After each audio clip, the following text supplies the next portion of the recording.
All right, get ready to dive into the world of Ferguson tractors. Mm. Looks like someone is on a quest to become a true tractor aficionado with this guide on identifying these classic machines. It's more than just admiring a cool-looking tractor, you know? Oh, definitely.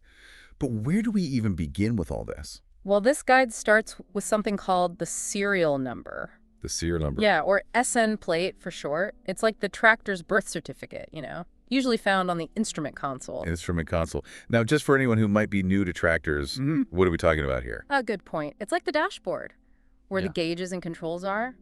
This SN plate is key, tells us the model and the year it was made. But I'm guessing after decades of work, those plates might be a little hard to come by. Exactly. It's like solving a mystery with a faded photograph. So if that SN plate is missing, we have to become engine detectives. Engine detectives. Yeah. Okay, what makes these engines so special? We're talking about Continental Z-Series engines, Well. commonly used in Fergusons. The engine model is stamped right on the block, so that helps us narrow down the tractor model. So it's like a family name, and within that family you have different siblings. That's a great way to put it. But even within those siblings, there are differences. Take the oil filter, for example. Okay. On a TE20, you'll usually find the oil filter inside the oil pan, accessible through a little round hash on the bottom. So it's all about those little details. Now, the guide also mentions the TO20 using a Z120 engine. Right. But what sets it apart from the TE20? With the TO20, the oil filter's externally mounted on the right side of the engine.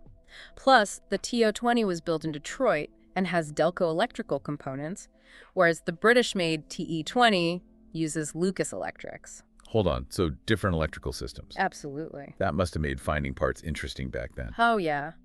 And it also shows that even seemingly identical models can have variations depending on where they were built. So we've got the serial number, engine model, and even the location of the oil filter. What else are we looking for? Those iconic Ferguson grills. Oh, yeah, those grills. The number of pieces and the shape can tell you a lot. Earlier models have that distinctive three-piece design where the side panels detach, Ah, yeah. while later models like the FE35 went for a more rounded, integrated look. So if I'm thinking of that classic three-piece grill, I'm probably looking at an earlier model. What about those hood side panels? I remember those being mentioned too. You're right, those dog legs, as they're affectionately called, can vary in length between models. And don't forget things like the steering gear housing, brake adjustment mechanism, even the location of the oil filler cap and air intake opening. It's like each tractor has its own unique fingerprint. But what if we're dealing with a real mystery? No serial number plate, engine details are unclear, and those visual clues aren't adding up. What then? That's when we turn to casting codes. Now, the guide makes those sound like a real treasure hunt. They are. What are they exactly? Think of them as dates stamped onto various parts of the tractor during manufacturing. Not always easy to find, but they can be really helpful in figuring out a tractor's age. So if I find a casting code on the engine block, that tells me when that specific part was made. But wouldn't there be a gap between casting a part and actually building the whole tractor? You're right. We're talking about approximations here, not exact dates. And to make things even more interesting, those casting codes are formatted differently depending on where the tractor was built. Oh, so it gets even more complicated. It does. Okay, so how do we crack the code? On U.S.-built tractors, the casting code often includes a letter for the month, Okay. followed by the day and the last digit of the year. So let's say you see C.23.5. Okay, C.23.5. Got it. That likely means a part cast on March 23rd, 1955. C for March. Got it. So it's a letter number combo we're looking for. But these codes can be hiding in different places. Where do we search? You have to put on your detective hat. You might find them on the engine, transmission housing, differential housing, even the rear axles. Knowing the specific model helps here too. Right, so U.S. tractors use that letter number combo. What about British-built Fergusons? UK tractors are a bit more straightforward. They use a day-month-year format, so no month letters. A casting code of 1591 would mean September 15th, 1951. Interesting. Different continents, different systems. Now, where would we find these codes on UK tractors? I know the guide mentions specific places for the TE20, TE20, and FE35. Right. On a TE20, look on the left side of the differential hydraulic housing, just ahead of a round port. Okay. For the TE820, check the right side of the same housing. And for the FE35, stick to the right side, again, near that round port. So we're looking near a round port on the differential hydraulic housing. Just as a quick reminder for our listeners, what is that exactly? Of course. It's part of the tractor's hydraulic system, which is what lifts and lowers implements. The round port is often used for connecting hydraulic lines. Got it. And for those who may not know, an implement is basically a tool or attachment used with the tractor, like a plow. Exactly. Okay, back to our detective work. We've talked about serial numbers, engine models, visual cues, and now these casting codes. Yeah, we've covered a lot. I'm starting to feel like I could actually identify a Ferguson out in the wild. Me too. But you know they say a picture's worth 1,000 serial numbers? Oh, definitely. I bet those images in the guide would really bring all this to life. Absolutely. Let's take a look at that gallery and see if we can spot all these features we've been discussing. Perfect. I'm ready to see these Fergusons in all their glory. So let's start with, okay, let's jump into this gallery of Ferguson tractors. It's one thing to talk about these features, but actually seeing them really brings it all together. Exactly. Pictures can tell us so much, and you'll start noticing those little differences we've been discussing. So what model are we looking at first? Let's start with the TEA-20. The guide says it was produced from 1946 to 1956 and known for that distinctive Ferguson gray paint. Ah, yes, that classic Ferguson gray. It's like stepping back in time when you see one. And speaking of back in time, I remember we mentioned how the TEA-20 had those Lucas electrical components. Right. While its American counterpart, the TO-20, used Delco parts. You've got a good memory. That's one of the things that can help you figure out where a tractor came from and maybe even narrow down the year it was made. If you're looking under the hood and see Lucas parts, you know you've got a British-made Ferguson. So if we were at that tractor auction and saw a TEA-20, we'd be looking for that Ferguson gray paint, the Lucas electrical components, and maybe even try to find that round port on the right side of the differential hydraulic housing to check for a casting code. You got it. But remember, those TEA-20s were made for 10 years, so there might be some variations. The guide probably has more details on those year-to-year changes. Okay, so let's move on to the next tractor in our gallery. What do we have? Next up is the TO-20, the TEA-20's American sibling. Just like the TEA-20, it had that classic Ferguson gray paint, but it wasn't made for as long, just from 1948 to 1951. Now, remember you mentioning that the TO-20 had its oil filter on the outside of the engine. Yes. Unlike the TEA-20, which had it on the inside. Yeah. This is like a pretty big difference. It is. And it shows that even models that look similar can have different features depending on where they were made and how the engineers designed them. It's a good example of how those little details can make you a Ferguson identification expert. All right, so we've got two gray Fergusons so far. Yep. The TEA-20 and the TO-20. What's next in our virtual tour? Now we've got something a little different. The FF30. It was actually assembled in France using parts shipped from the UK. Oh, really? So basically a TEA-20 with some French modifications. A French twist on a British tractor. That's interesting. Yeah. What kind of modifications did they make? Well, one of the biggest changes was to the engine. They changed it to produce about 30 horsepower, which is where the 30 in the name comes from. So they gave it a little more power. Makes sense when you think about how different parts of the world have different farming needs and landscapes. Did they make any changes to how it looked, or did it still pretty much look like a TEA-20? You might mistake it for a TEA-20 from far away. But if you get up close, you'll notice differences in things like the badges and decals. The guide probably has some photos that show those differences. Okay, I'll check those out later. I love how these tractors have such a global story. It's not just about the machines. It's about the people who built them, used them, and adapted them to different places and needs. Exactly. It shows how creative and adaptable farmers and engineers are all over the world.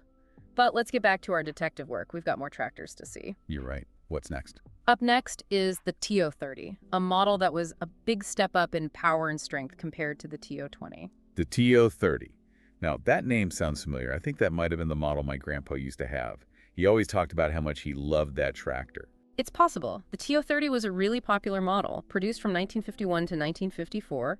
It had a bigger engine, a Continental Z129, Okay. and a redesigned rear axle, making it a real workhorse. Wait, Z129? Didn't we say the TO-20 had a Z120 engine? So the TO-30 got a power boost with that new engine. That's right. That bigger engine gave it more power to handle tough jobs. And that new rear axle wasn't just about strength, it also made the tractor more stable and easier to handle. It's amazing how those changes under the hood can make such a big difference. Did they keep that classic Ferguson gray paint for the TO-30, or did they try something new? For most of the time it was made, they kept the classic gray. But things started to change in 1955 when the TO-35 came out. Ah, the TO-35. The guide says this model was a whole new design, Yes, it was. with a bigger engine, a dual-range transmission, and a better hydraulic system. Which sounds like a big step forward. It was. The TO-35 was a game changer, and it really set the stage for the future of Ferguson tractors. But here's a fun fact. For a little while in 1956, some TO-35s were painted in a unique beige and green metallic color. Wait, beige and green. That's pretty different from the classic gray. What were they thinking? It seems like they were trying something new, but it didn't really catch on the way the classic gray did. Now those beige and green TO-35s are pretty rare, and collectors love them. So if you ever see a beige and green TO-35, you know you found something special. Yeah. All right, what's next? Let's go back across the ocean and check out the FE-35, the UK version of the TO-35. Oh, interesting. So they were making the same model in both the US and the UK. Were there any big differences between them? They were similar, but there were some key differences. The FE-35, which was first made in 1956, came with a choice of diesel, gasoline, or kerosene engines, giving farmers more options. Visually, one of the biggest differences is the grille. The FE-35 has a rounder grille than the TO-35's more angular one. So a rounded grille means it's probably the British FE-35. What else should we know about this model? Well, in 1958, they painted it light gray and renamed it the MF-35. MF-35. Those initials sound familiar. Is that where we start to see the shift from Ferguson to Massey Ferguson? You got it. That was a big turning point in the history of Ferguson tractors. Massey Harris and Ferguson merged in 1958 and created a new company, and the MF-35 was one of the first tractors with the new Massey Ferguson name. So we're seeing a big moment in tractor history right here. It's amazing how these tractors show not just how technology changed, but also how companies and brands evolved. You're exactly right. These tractors are more than just machines. They're symbols of innovation, collaboration, and the changing world of agriculture. Okay, before we get too philosophical, let's get back to our gallery tour. What other models do we have? Speaking of Massey Ferguson, let's look at the F40, a model that kind of bridged the gap between Ferguson and Massey Harris. The F40. That one doesn't sound, but can you tell us about it? The F40 came out in 1956 at the same time as the TO-35, and it was painted a stylish beige and flint gray metallic. It had a longer chassis, a heavy-duty front end, and something interesting, only one steering arm on the left side. Wait, just one steering arm? Why would they do that? It's a quirk that makes the F40 stand out. And speaking of quirks, the F40 was a bit of a hybrid. Okay. It shared a lot of parts with the Massey Harris MH50. You could say it had a Ferguson body with a Massey Harris heart. A tractor hybrid. That's cool. It sounds like the F40 was a result of those two companies merging that we were just talking about. Exactly. And just like the TO-35, a few of the early F40s were painted in that unusual beige and green. But by 1957, both the F40 and the MH50 were discontinued and then came back as the MF50. It's like a tractor family tree with models branching off and evolving. Okay, what else do we have in this gallery? Well, we can't forget about the last version of the TO-35. In 1958, they gave it a bold new look, painting it red and flint gray metallic. They also added new models, including the standard 4-cylinder diesel and the special, giving farmers more choices. Red and flint gray. That's a big change from the classic gray and even that beige and green they tried before. It sounds like they were really trying to make a statement. They were, and it wasn't just the paint. They also made some smaller changes, like switching from metal emblems on the hood to vinyl decals. So even at the end, the TO-35 was still changing and evolving. And then in 1960, they stopped making the TO-35 and renamed it the MF-35. That was the end of an era for the Ferguson name. What a journey. We've gone from those early gray Fergusons to the beige and green experiments to the bold red and gray of the last TO-35. It's incredible how much these tractors changed in just a few decades. It really is. And through all those changes, those key features we've been talking about, the serial numbers, engine models, how they look, and the casting codes stayed important for understanding these machines. It's like we've learned a secret language, a code that tells us the history of each tractor. And it all started with that guide on identifying Fergusons. Exactly. And the great thing is that this knowledge isn't just for historians or collectors, it's for anyone who appreciates these classic tractors. Okay, before we wrap up this gallery tour and move on to the last part of our deep dive, let's recap what we've learned. We started with, so we've gone through this amazing gallery of Ferguson tractors.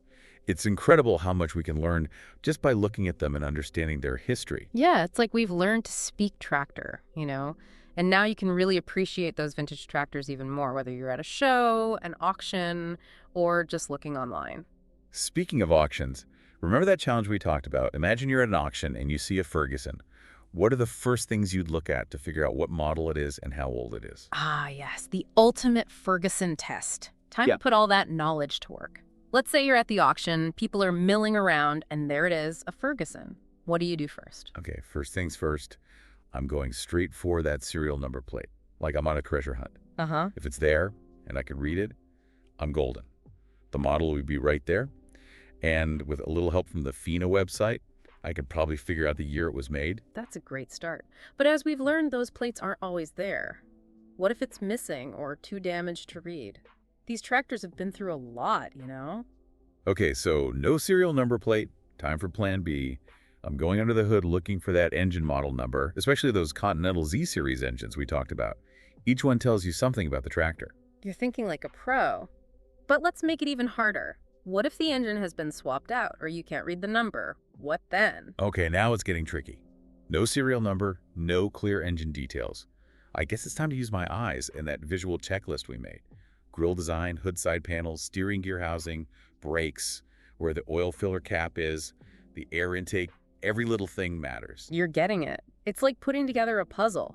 Those little details can tell you a lot. And don't forget about the casting codes, those hidden dates that can give you clues about when it was made. Right. Those casting codes are like finding hidden treasure. And we know they can be in different places depending on if the tractor was made in the US or the UK. Right. Makes it even more of a challenge. You aced the test. You're well on your way to becoming a true Ferguson expert. I have to say, this deep dive has been really eye-opening. I'm starting to see Ferguson tractors in a whole new way. They're not just machines, they're pieces of history. That's what's so great about these old tractors. They represent a time when things were built to last. And each one has a story to tell. And thanks to places like the FINA website and Ferguson Photos magazine, those stories can be shared and appreciated for years to come. Exactly. There's a whole community of Ferguson enthusiasts out there, always happy to welcome new people and share their passion. So if you ever find yourself really interested in these tractors, don't hesitate to reach out to them. Well, that brings us to the end of our deep dive into Ferguson tractors. We've covered a lot, from serial numbers to casting codes to the amazing history of these machines. We've learned how to identify them, where to find those hidden clues, and how to understand the stories they tell. We hope you've enjoyed this journey and that you're inspired to learn even more about Ferguson tractors. Who knows, maybe you'll even be at an auction someday, ready to bid on a piece of history. And if you are, remember everything we've talked about. Take your time, look closely, and don't be afraid to ask questions. But most importantly, have fun. The world of vintage tractors is full of surprises and amazing stories just waiting to be discovered.